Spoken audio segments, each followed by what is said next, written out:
সোমবারে ঈশার নামাজের পরে কেউ যদি এই দোয়াটি 100 বার পরে আল্লাহর কাছে কোনো কিছু চায়, আল্লাহ রাব্বুল আলামিন তাকে সাথে সাথে দিয়ে দিবেন। আল্লাহর কসম করে বলছি, আপনার সকল অভাব দূর হয়ে যাবে, আপনার সকল ঋণ দূর হয়ে যাবে, আপনি সকল মনের আশাগুলো কবুল হয়ে যাবে ইনশাআল্লাহ।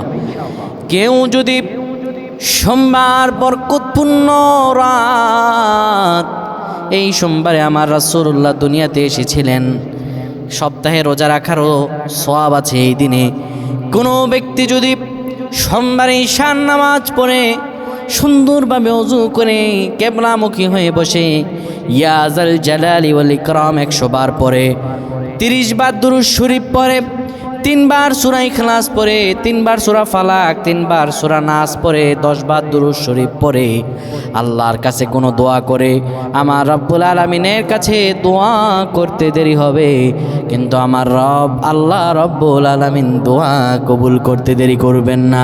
আমার আল্লাহর কাছে যদি চান, আপনি ঋণ থাকেন, আপনি খারাপ অবস্থায় থাকেন, যত বিপদ আপদে থাকেন, আমার আল্লাহর কাছে যদি কোনো কিছু চান, আমার রব্বুল আলামিন সাথে সাথে দিয়ে দিবে।